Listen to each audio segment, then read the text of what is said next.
Segunda de Pedro, capítulo 1, versículo 2, y vamos a estudiar bajo el título: de todos modos te arriesgarás. De todos modos te arriesgarás. Mire lo que dice la palabra. Leemos en el nombre del Padre, del Hijo y del Espíritu Santo.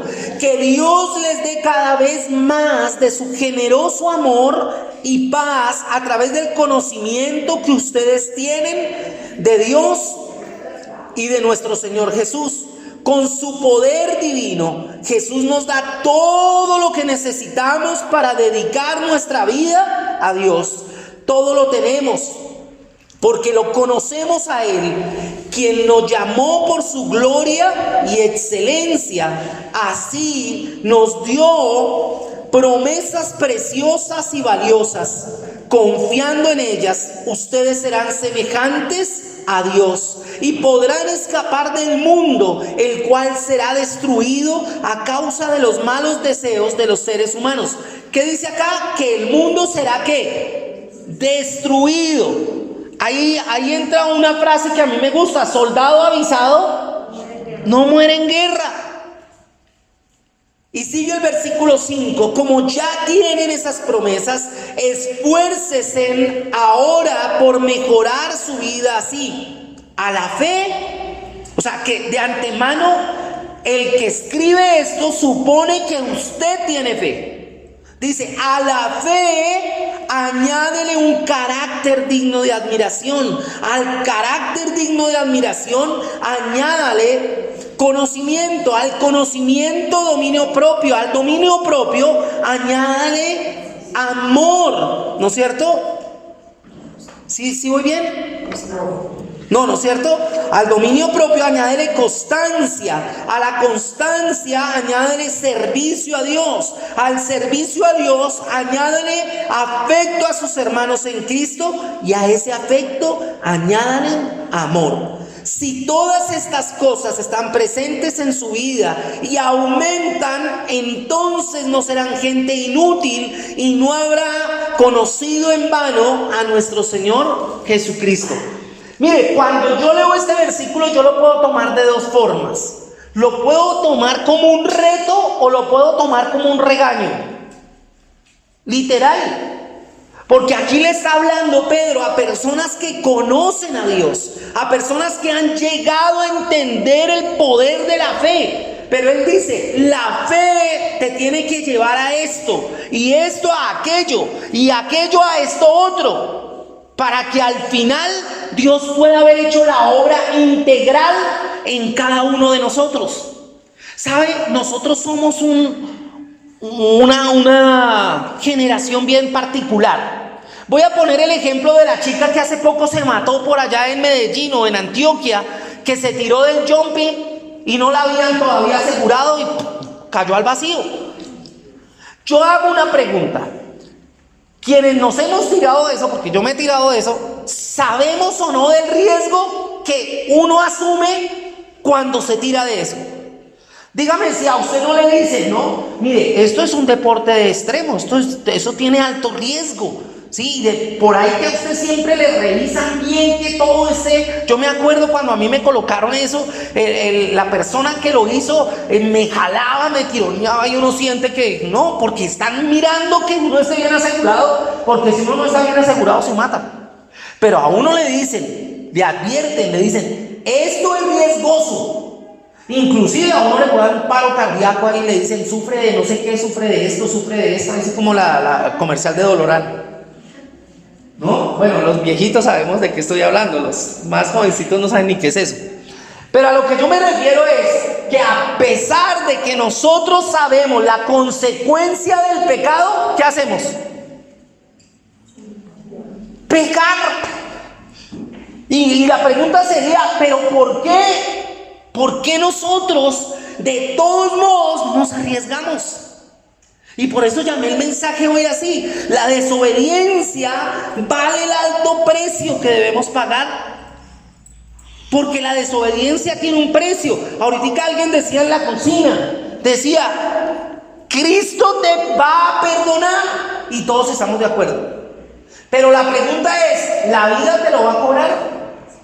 Porque Dios nos perdona, pero la vida no la cobra. Y el ejemplo claro de eso es, si usted fumó toda la vida, la pregunta es, ¿será que la vida misma no le va a cobrar ese vicio? Claro, sus pulmones van a quedar como un chicharrón. Aunque alguien diga, mi abuela fumó toda la vida y nunca ni en los pulmones perfectos. Bueno, pues para ese cuerpo en particular. Pero para la mayoría, inclusive gente que nunca fumó muere de cáncer de pulmón porque estuvo cerca de alguien que fumó. Y nunca fumó. La vida cobra. Mi hermano, ¿usted está dispuesto a pagar el precio del pecado, el precio de su falta? Dios lo va a perdonar. Dígale al que está a su lado, Dios te perdona. Pero ¿y el costo que tiene que pagar? Porque definitivamente el pecado tiene una recompensa. Así como lo bueno que usted hace tiene una recompensa, lo malo también genera recompensa. ¿Es verdad que siempre pagaremos por nuestros pecados? ¿O más bien nos hacemos a un lado del pecado para que las consecuencias nos sigan arremetiendo contra nosotros?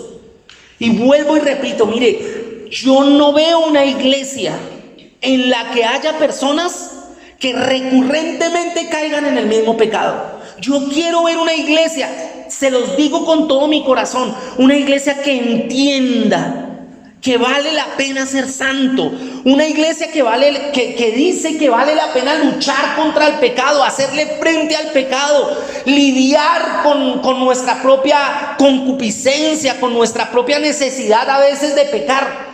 Yo me veo en esa idea de ver una iglesia que lucha. ¿Usted identifica cuál es el pecado que usted tiene? Mi pregunta es, ¿por qué no lucha? ¿Por qué le cuesta luchar? Bueno, aunque vamos a hablar de eso hoy. Mi hermano, algunos pecados tienen consecuencias más graves que otras. ¿Sí o no? ¿Eso para usted es claro? Todos los pecados no tienen la misma consecuencia. Aunque realmente, espiritualmente hablando, la paga del pecado es muerte. Pero humanamente hablando, los pecados sí tienen diferentes consecuencias. ¿No es cierto? El apóstol Pablo, digamos que identifica eso. Y él habla, por ejemplo, de los pecados sexuales. Y mire lo que dice en 1 Corintios capítulo 6 y versículo 18. Dice, huid de la fornicación. Cualquier otro pecado que el hombre cometa está fuera del cuerpo, mas el que fornica contra su propio cuerpo, ¿qué? Peca. Y lo voy a explicar de esta forma, como se lo explico yo a los jóvenes del colegio cuando estoy en clase con ellos. Les digo, bueno, usted decide finalmente tener relaciones sexuales. Ya se cansó de estar virgen y dice, no, eso no es una bobada, eso es de la iglesia, eso es de esto. Entonces deciden tener relación sexual con alguien, X, que creen que conocen además. Pero la pregunta que yo les hago a ellos, ¿usted conoce la historia sexual de ese paciente? ¿O de esa paciente? Porque parece buena gente, parece buen muchacho, parece buena muchacha, pero uno no sabe. ¿Sí o no? Y entre más años tengamos, peor. Entre comillas, y por eso le estoy hablando acá a los grandes también. Si usted decide un día decir, no, yo me cansé de ser fiel, que eso no debería cansarse uno de eso, pero usted se une a una persona y decide tener una relación sexual con esa persona, usted de alguna manera está asumiendo la historia sexual de esa persona. Y usted no sabe dónde se metió esa persona. Inclusive, usted no sabe cuando se casa. Digo secularmente, esto pasa más en lo secular. Usted se casa y la noche anterior le hacen la despedida de soltero al paciente. Y en la despedida de soltero, noche de loca, ¿no? Y los amigos que no son tan amigos le llevan una stripper, ¿no? Y finalmente él termina acostándose con la stripper y cuando se levanta se da cuenta que no es una stripper, sino un stripper. Probablemente esa persona tenga en su sangre el VIH o tenga en su sangre una sífilis, porque las personas que se contratan para eso no son personas que sexualmente no sean activas y se han acostado con... Usted adquirió la historia sexual de esa persona, así no la conozca. Así no la conozca. Entonces mire que si hay una diferencia en la consecuencia del pecado. Y Pablo hace claridad en eso. Entonces quiero primer punto anotar, El pecado nos engaña por tres razones. Usted se ha preguntado, ¿pero por qué la sigo embarrando? ¿Pero por qué sigo haciendo lo que no tengo que hacer? Pues es que el pecado nos engaña. Dice, Satanás es el padre ¿de qué? De la mentira. El diablo es bueno para engañarlo a uno, para hacerle ver a uno lo que parece pero que no es. Primer punto, porque al principio nos da dividendos inmediatos. El pecado pareciera que es bueno. Voy a poner un ejemplo. La palabra habla de que jugar es malo. El sorteo, la lotería, los juegos de azar, los juegos de casino, eso no está contemplado como pecado en la palabra. Pues la Biblia no dice que no vaya a entrar al casino, no, porque en ese tiempo no había eso. Pero a echar suerte sí era pecado. Dice, la suerte se echa en el regazo y la pertenece a Jehová. Entonces, mire, yo alguna vez prediqué esto, no sé si alguien me lo vaya a escuchar por segunda vez, pero yo conocí una persona que tenía mucho dinero, y a la esposa le puso un centro de belleza, una escuela de belleza y toda la cosa, tenía mucha plata, y él tenía busetas de servicio urbano. Una vez un conductor no fue y a él le tocó ir a hacer la ruta, pues él era el dueño para no pararla, y en uno de los parqueaderos, en la tienda donde tomaban tinto, había una máquina de esas tragamonedas, una máquina de esas donde usted echa y a ver si le salen los tres, no sé, diría yo, las tres cerezas, no sé. Igual no soy para eso de los juegos, nunca fui a eso. Y él dice que la primera moneda que le echó a esa máquina no la echó ni siquiera del bolsillo de él, se la regaló otro chofer. Pasó el tiempo y lo perdió todo en los casinos, todo. Inclusive le voy a decir lo que él cuenta, en una partida jugó a su mujer. Imagine con qué tipo de gente estaba jugando que podía jugar la mujer. Le tocó salir corriendo del país. Por allá Dios lo recuperó, eso se llama ludopatía. Dios lo restauró y volvió a Colombia para recuperar gente con ese problema. Pero créame, el diablo le va a hacer a usted ver el pecado como algo bueno. Lo va a engañar. ¿A quién no le va a parecer bueno? A los ojos, una chica 90, 60, 90, y voy a decir algo muy chistoso, no sé si aquí alguna vez le he hablado, y que tenga el cabello color zanahoria. Dios sabe por qué estoy diciendo esto que estoy diciendo. Entonces, ¡wow! Está linda. Y sí, inclusive por ahí alguna vez escuché a un cristiano que no era tan cristiano y dijo, uy, con eso sí vale la pena caer. Sí, por eso digo que no era tan cristiano, ¿no? Mi hermano, el pecado engaña. Yo no sé, alguien dirá, no, pero yo el área sexual la tengo controlada. Y puede ser que sí, porque ha peleado con eso y ha luchado con... Pero, ¿y la mentira? A veces decir mentiras, por alguna razón le parece a uno que es bueno porque uno quedó bien. Pero es el engaño de Satanás, quedó bien, pero quedando bien se va a ir para el infierno. Porque está mintiendo. Segundo, también nos engaña porque la mayoría de sus consecuencias a veces permanecen ocultas. Mire, hay una estadística que dice que las personas que adquieren una enfermedad venérea, ¿usted sabía que la enfermedad venérea no siempre es mortal? La mayoría de veces no, casi nunca. Ni siquiera el VIH ahora. Pero la gente se muere de una enfermedad venérea, ¿sabe por qué? Porque no dice a tiempo. Porque le da pena. Pues imagínese uno de hombre con una enfermedad venérea que se le esté cayendo uno el pipí. Y que uno tenga que ir al médico y tener que bajarse los calzones y mostrar que hasta materia le está saliendo por la uretra. Pues eso a nadie le parece bonito, ¿no? Y además que como a uno le han dicho, bueno, no sé si a usted, pero a mí en el colegio me asustaban y decía, usted le da una enfermedad de esas. Mi papá también creo que me decía, le tienen que aplicar no sé cuántas inyecciones en el ombligo. Y claro, tóquese usted el ombligo a ver a dónde siente el corrientazo. Bueno, me pasa a mí, yo no sé si a usted. Yo no le he tocado el ombligo al otro, ¿y qué sintió? No, yo nunca he hecho eso. Sí, pero uno siente el corrientazo en la punta del dedo gordo. Bueno, me pasa a mí, ¿no? Entonces yo digo, si eso es con el dedo que, vea, gordito si es, imagine cómo será que lo inyecten a uno ahí. Pero entonces la gente no dice nada. Y mucha gente de la iglesia peca, inclusive tiene la consecuencia del pecado y nunca dice nada. Nunca ni se arrepiente, además porque la consecuencia no fue notoria.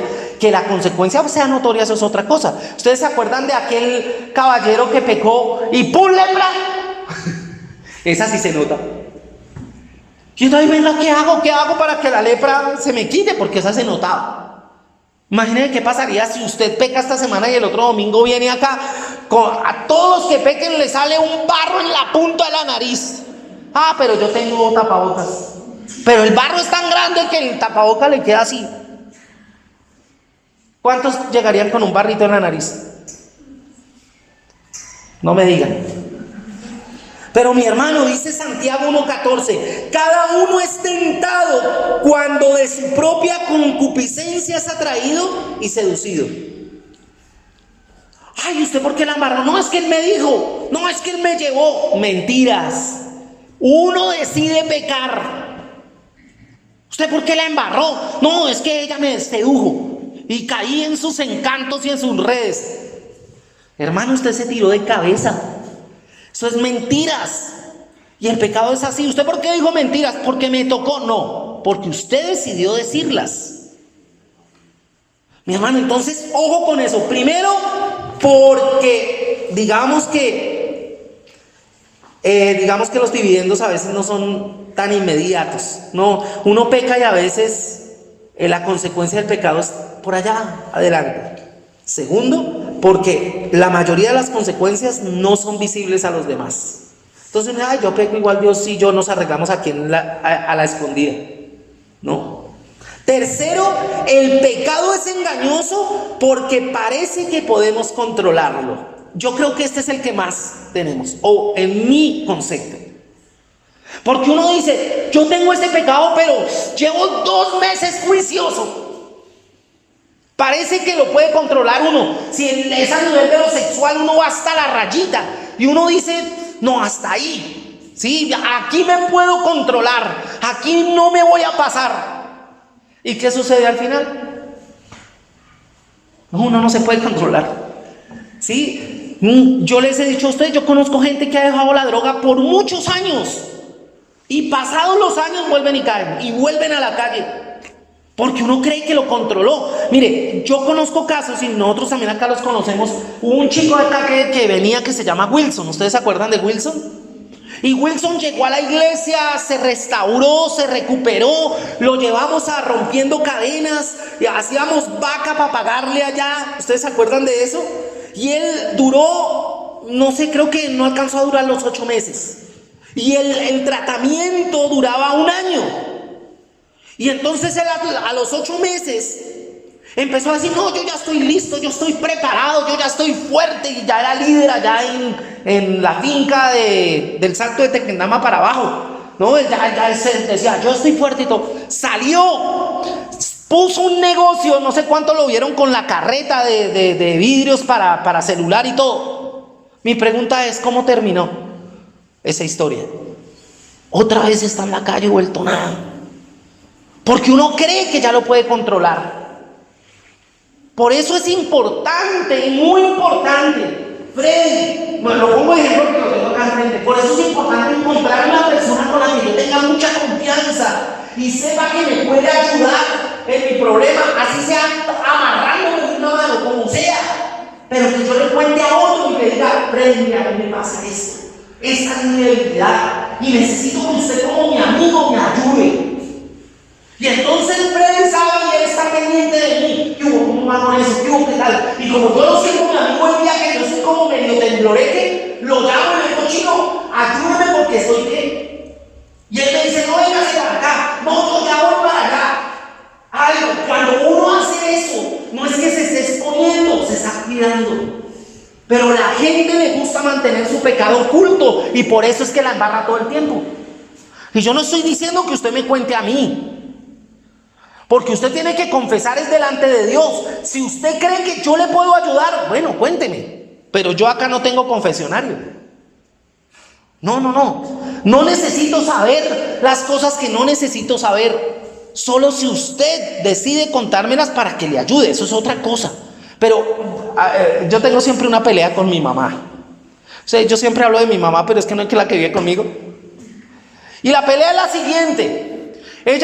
Yo le cuento, por ejemplo, hoy estuve en la casa de Álvaro, de la mamá de Álvaro, y ellos tienen pajaritos y no sé qué tal. Entonces mi mamá me hace unas preguntas. Por ejemplo, ella me podría haber preguntado, estoy colocando un ejemplo, ¿y cuántos pájaros había? ¿Y por qué tiene pájaros? Y yo, ¿qué vas a ver? O sea, yo nunca pregunto más allá de lo que me cuentan. O sea, nunca espere que si usted me cuenta algo, yo le diga, ¿y cómo fue? ¿Y de qué manera? No, yo no le voy a preguntar. ¿Por qué? Porque es de usted. Es usted quien determina hasta dónde contar para que yo le pueda ayudar. ¿Ve usted? Y su vida privada no la tiene que saber todo el mundo. De paso, esto es paréntesis y esto es un bonus track de la prédica. Y es, usted no sea tonto de contarle su vida privada a los demás. No, la vida privada es ¿qué? Privada. Y si usted le cuenta a alguien muchas cosas, tenga la certeza de que esa persona no va a ir a contarle a otro, porque es su vida privada. Y así usted vea que el hermanito es recontra espiritual, tenga cuidado que le cuenta.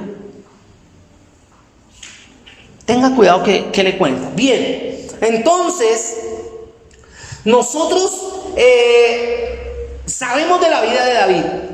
Y David era un hombre muy especial. Yo creo que era un hombre conforme al corazón de Dios, además dice la palabra. Y tenemos que admitir que David, por ejemplo, consiguió a Betsabé a pesar de que era pecado. Fue y la buscó, fue y la llamó, hizo lo que tuvo que hacer. ¿Para qué? Para tenerla. Porque así es el pecado. El pecado nos hace osados, el pecado nos hace atrevidos, el pecado nos hace valientes, pero a la hora de la consecuencia, ahí sí chillamos.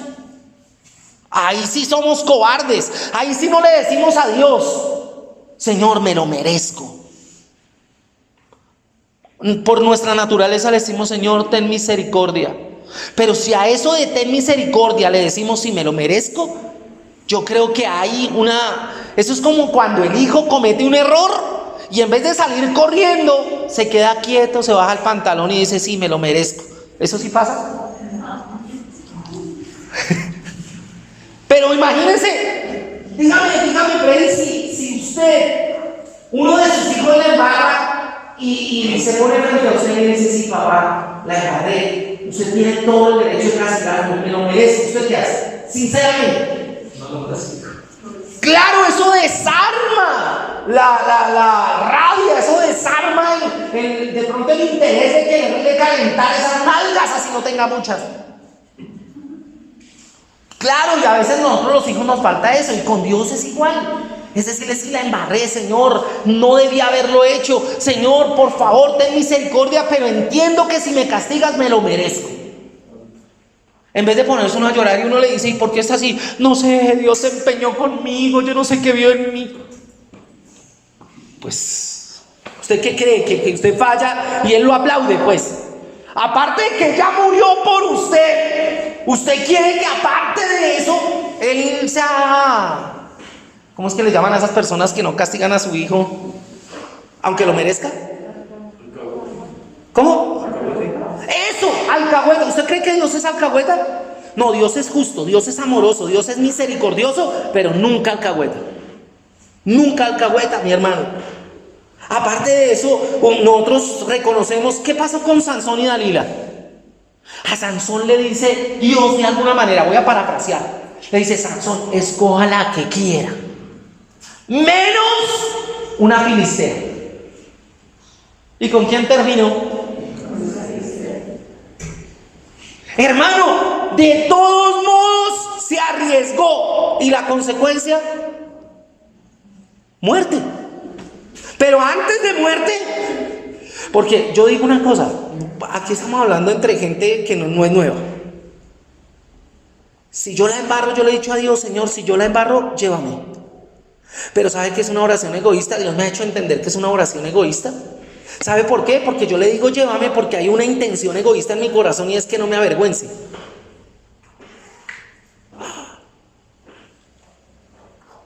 Hermano, y yo le voy a decir una cosa, Si usted necesita ser avergonzado, Dios no lo va a llevar. Lo va a avergonzar. Eso le pasó a Sansón. ¿Sí o no? Imaginen qué vergüenza, sin ojos, dándole vuelta ya a ese trillar. Eso es una vergüenza terrible. ¿Y el pecado avergüenza, sí o no?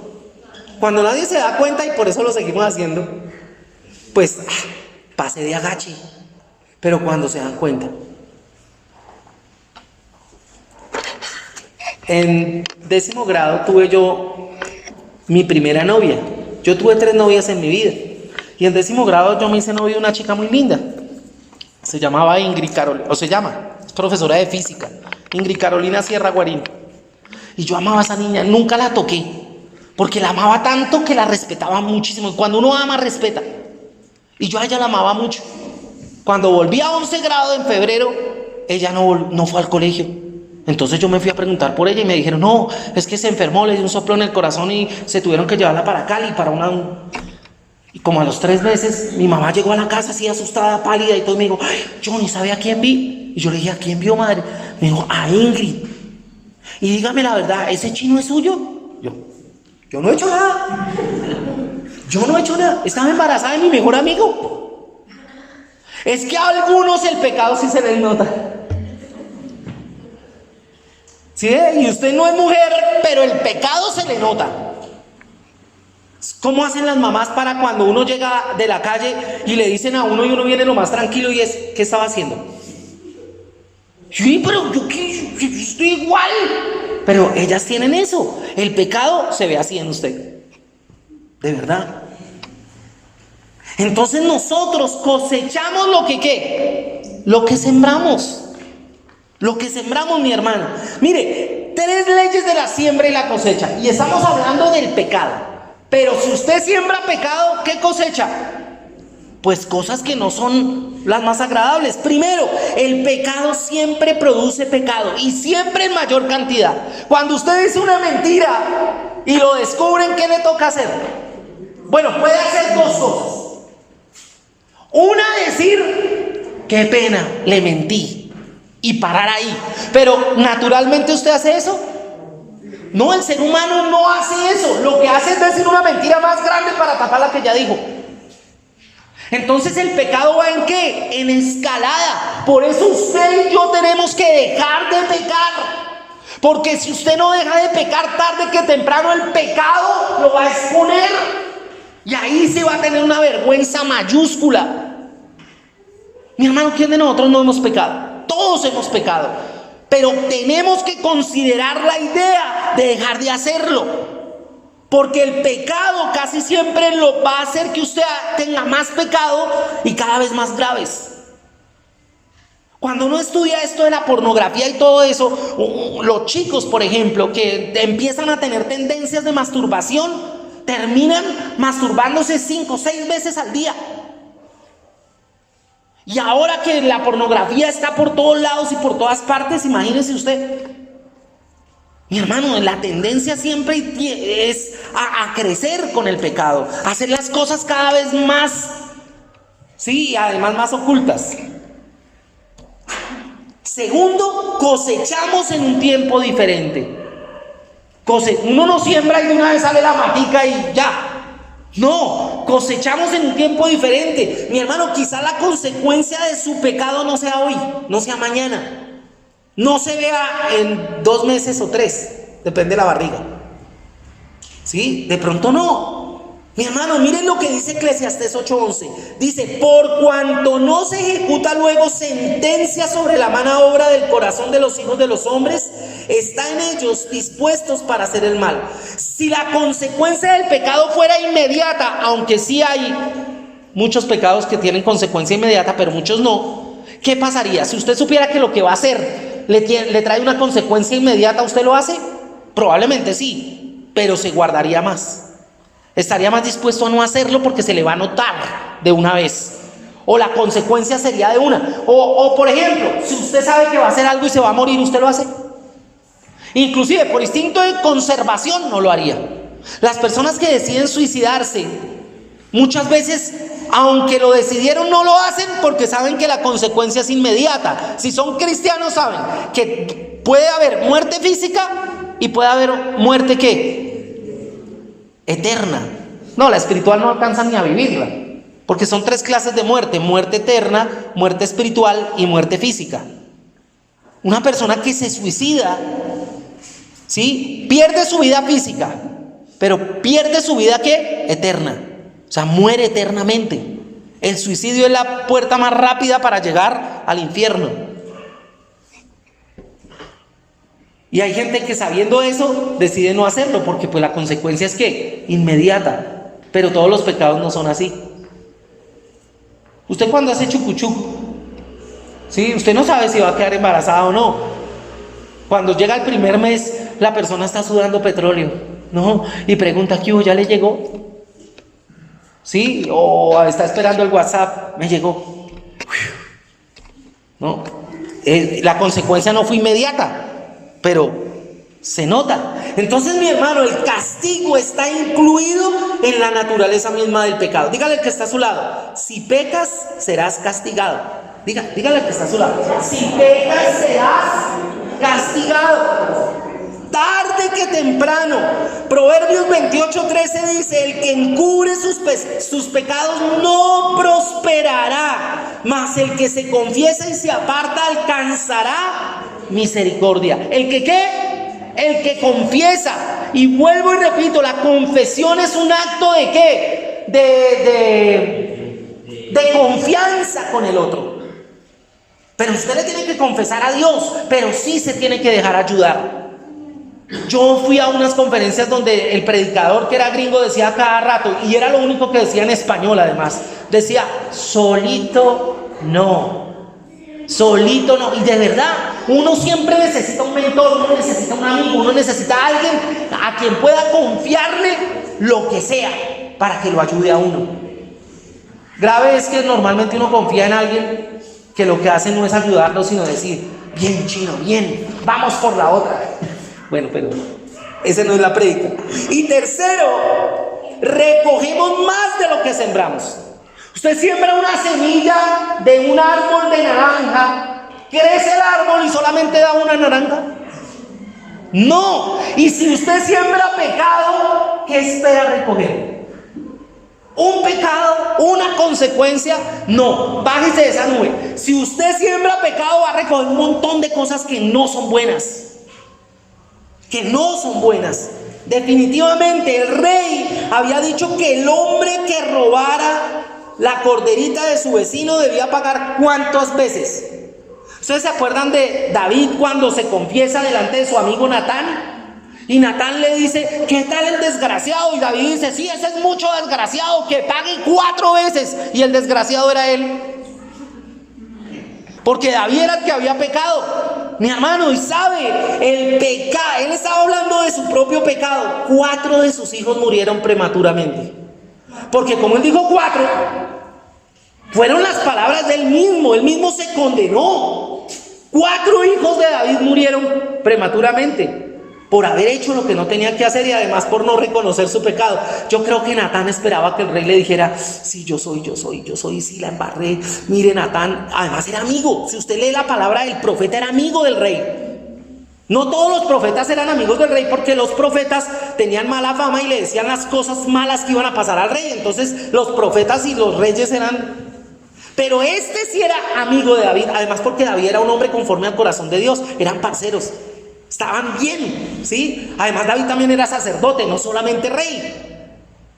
Y aquí yo creo que Natán decía: diga que usted fue, pero él mismo fue el que dijo: sí, 4 veces el tal pague. Y 4 veces pagó, 4 de sus hijos murieron prematuramente. Mi hermano, la paciencia divina no quiere decir que el pecador se pueda salir con la suya. Yo no lo quiero asustar, pero sí le quiero decir que cada pecado que usted cometa va a tener su consecuencia. Probablemente Dios en su misericordia, y lo digo yo, llevo 31 años, 32 años de evangelio. Muchos de mis pecados Dios me los perdonó y hasta ahora no he visto la consecuencia. Su misericordia ha sido grande, ha sido maravillosa. Dios me ha cuidado y me ha guardado en el hoyo de su mano. Dios no me ha puesto en vergüenza.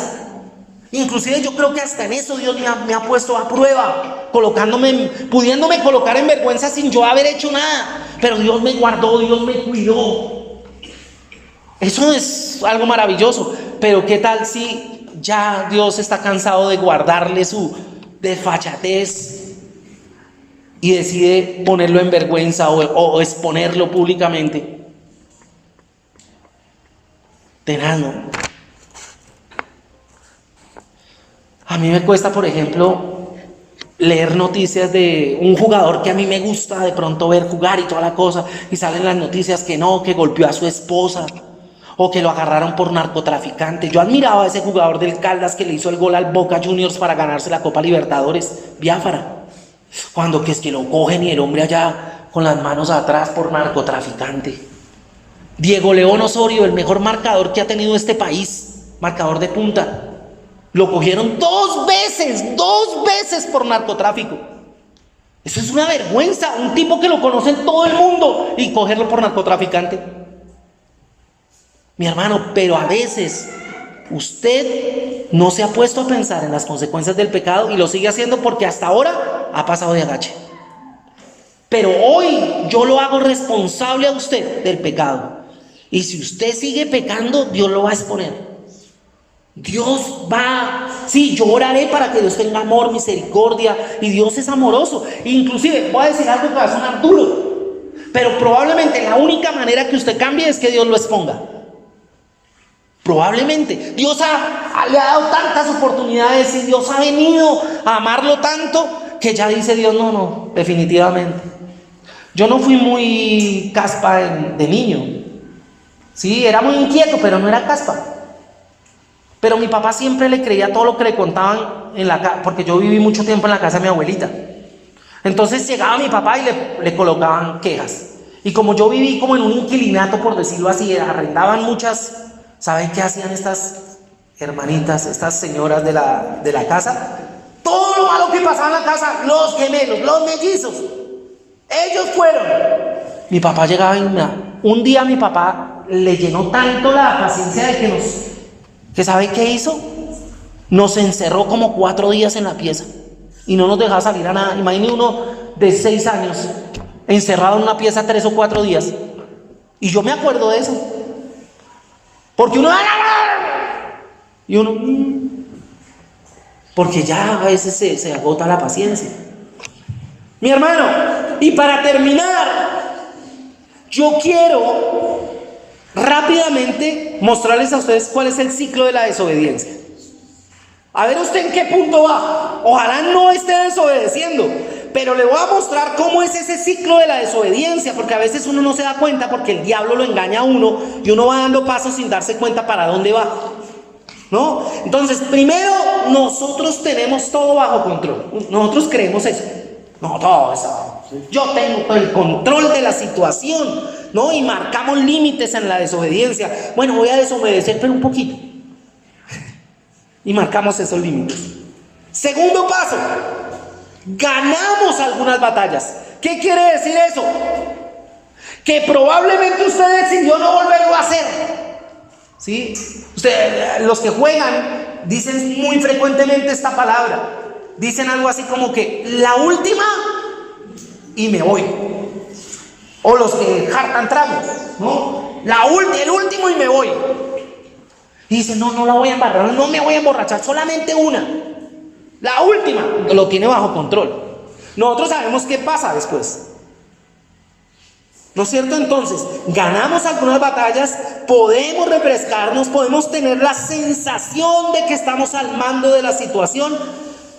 Pero ¿sabe qué? No. Inclusive, mire, yo conozco gente en la iglesia así. Pasa mucho tiempo sin pecar, pero está esperando, yo lo decía en la conferencia, esperamos que un líder caiga. ¿Para qué? Para decir, si el líder cayó, ¿por qué yo no? No porque esa persona realmente esté pecando porque otro pecó, no, sino porque siempre tenía ganas, sino estaba esperando una conducta de alguien para avalar la conducta que siempre quiso tener. Por eso cuando alguien en la iglesia peca, si es el pastor, de alguna manera uno realmente sabe quién era cristiano en la iglesia. En la iglesia donde yo nací, el pastor cayó en adulterio. Y a mí me buscaron para matarme porque todo el mundo creía que yo les hacía de violinista y les cuidaba la ropa. Porque yo era el copastor de la iglesia. Y yo estaba siempre cerca a ellos. Y porque Dios a mí me mostraba el pecado de la iglesia, pero nunca me mostró el pecado del pastor. Inclusive esta semana me reuní con su hija después de 24 años de no verla. Me enteré inclusive en esta semana que ella no era ni hija de ellos, era adoptada.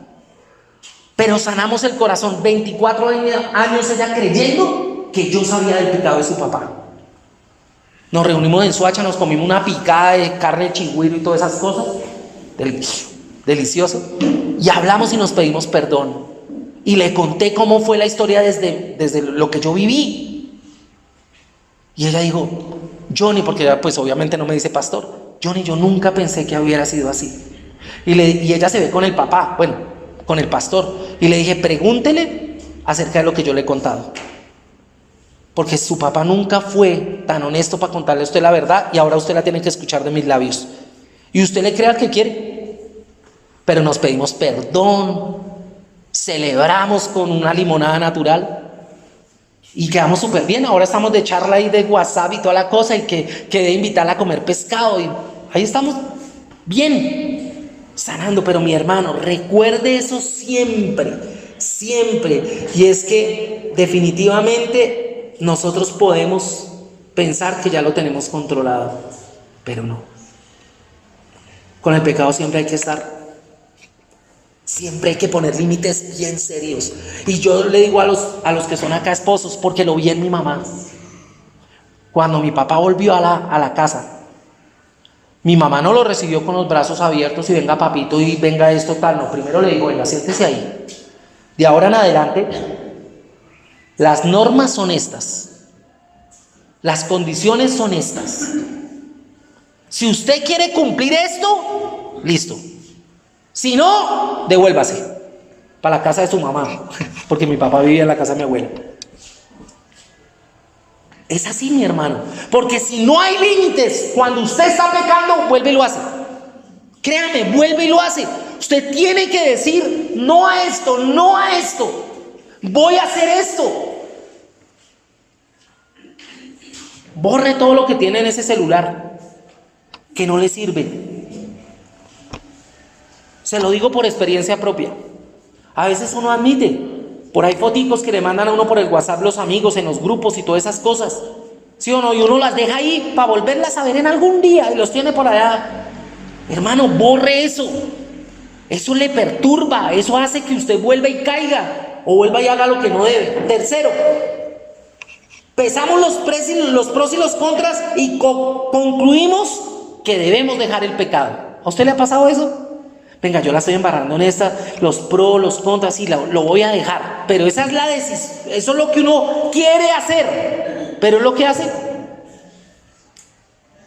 Entonces, si ve cómo el diablo lo va engañando, ay, usted ya hizo una evaluación, usted ya se dio cuenta que eso era malo, pero lo dejó. No lo dejó. Cuarto, usted va a un encuentro y firma un acuerdo con Dios.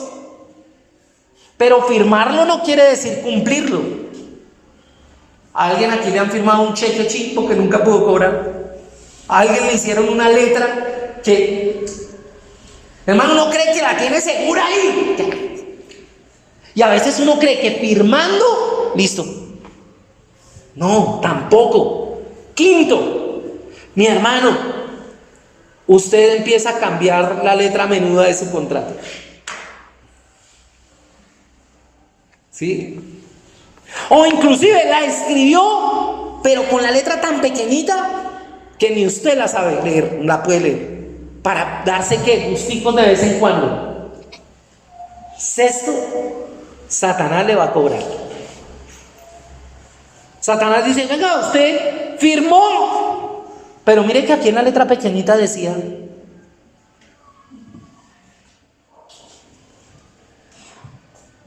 y último, usted cae en la desesperación, cae en un lugar donde a veces ni clamando a Dios encuentra paz, porque la culpa lo destruye, porque la culpa lo... Entonces, mi hermano, si usted sabe todo esto que yo acabo de decir y ha escuchado acerca de lo que yo dije, porque yo estoy seguro que todos ustedes han escuchado esto, la pregunta es, ¿todavía se va a arriesgar? El diablo le dice, tírese que va a sentirse más bueno. Y le dice, mire, ya. Pero venga, papi. Sí, bueno, yo lo puedo hacer así, pero no pasa. Haga de cuenta que él acá en la espalda tiene el arnés, ¿sí? Con el que no se va a dejar caer. ¿Y sabe qué hace el diablo? El diablo hace eso. Dice, tranquilo, tírese que el arnés está bien. Está suelto el arnés, pero él le hace así para que usted sienta que sí. Pero es mentiras, el arnés no está puesto. El diablo sabe que cuando usted se tira, ¿a dónde va a dar? Al vacío, hermano. Pero usted se tira creyendo que si se tira, el arnés lo va a jalar y no se va a caer. Así es el diablo. Si usted sabe que corre ese peligro pecando, mi pregunta es, ¿usted va a seguir pecando? La paga del pecado es muerte. Lo que usted siembra, recoge. Si usted la sigue embarrando, probablemente el diablo lo engañe hasta el último día y no tenga tiempo de arrepentirse. Porque a veces también tenemos esa idea, no, yo cuando esté en la clínica me arrepiento. Pero ¿y si no llega a la clínica? ¿Y si lo atropelló un burro? ¿Y usted quedó ahí listo? Usted no sabe. Mi hermano, póngase en pie. Yo quiero que usted sea sincero con Dios. Y alguien puede decir aquí, no, pues yo soy muy niño, muy niña, y pues yo qué pecado voy a cometer. No sé. Probablemente uno de niño tiende a decir mentiras. ¿Sí? Tiende a decir mentiras. Ya comió, sí. Y por allá escondido debajo de la cama, debajo de la almohada. O sea, uno de niño también tiene pecados, o sea, pequeños pero los tiene. Y usted de grande tiene uno que otro. Usted tiene que hoy decirle a Dios, mire, yo creo que esta es la oportunidad de Dios para su vida. Que usted se encuentre con Dios y le diga, Señor, con mis propias fuerzas no puedo, pero hoy me lanzo en tus brazos, porque sé que ese lugar sí es seguro. Señor, quiero rechazar el pecado que hay en mí. Cierre sus ojos, empiece a hablar con Él. Dígale, Señor, por mucho tiempo he peleado la batalla. Señor, a veces he vencido, pero otras veces me he visto caído. Hoy, Señor, renuncio al pecado, renuncio a esta falta recurrente, renuncio a aquello que el diablo me ha hecho ver bueno, pero que yo sé que no es bueno, que en el fondo de mi corazón tú me has revelado que estoy fallando y que no debo ir por ese camino. Dígale, Señor, he caminado por sendas que no son sendas de justicia. Hoy quiero volver a tu camino. Hoy quiero, Señor, entender el principio, Señor, de la bendición cuando me aparto del pecado. Dice tu palabra que cuando un pecador llega a ti, Señor, hay fiesta en el cielo. Y hoy, Señor, declaro que hay fiesta en el cielo, porque hoy, como hijos pródigos, volvemos, Señor, a tus brazos, volvemos a tu presencia. Señor, ayúdame, Señor, a no fallarte más. Señor, inquiétame cada vez que lo voy a hacer, mostrándome, Padre de la gloria, la verdad del pecado, pero también la verdad de tu amor. Tú has muerto en la cruz del Calvario por mis pecados. No va a haber otra muerte, no va a haber otra cruz, sino la mía propia. Allí sentenciaré el pecado que hay en mí y me haré libre de él.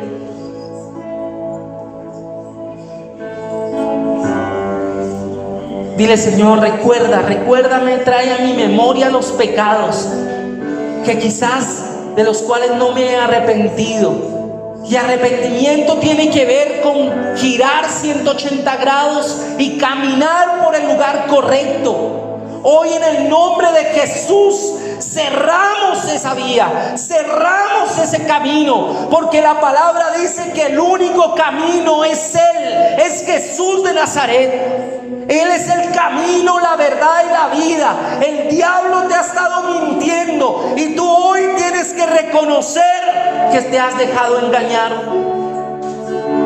Dile: Señor, aquí estoy, aquí estoy. No termine su oración sin decirle: Señor, me comprometo, Señor, hago pacto contigo. Señor, ahora mismo, Padre de la gloria, reconozco que he pecado. Reconozco, Señor, que me ha faltado carácter para decir no, que me ha faltado, Señor, valentía para retirarme, Señor, del medio del pecado, porque quizás se burlarán, porque quizás, Señor, no me volverán a hablar.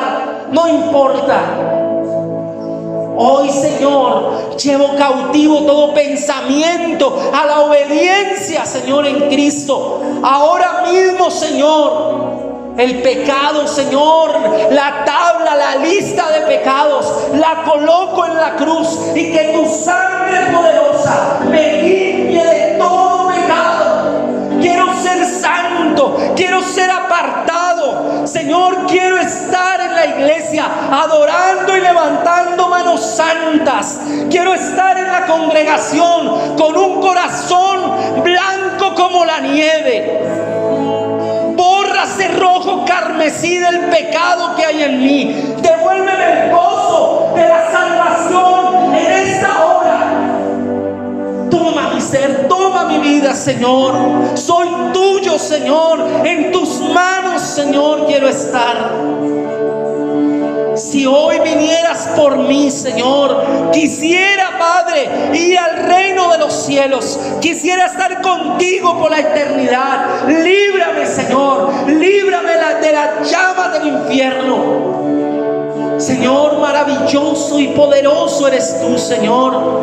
Enséñanos a ser ejemplares. Enséñanos a ser inspiradores de los que vienen. Enséñanos, Señor, a ser padres que dejen ver no un evangelio de religiosidad, sino un evangelio de libertad, Señor. Gracias, gracias te doy, Señor, en el nombre del Padre, en el nombre del Hijo y del Espíritu Santo. Amén y amén.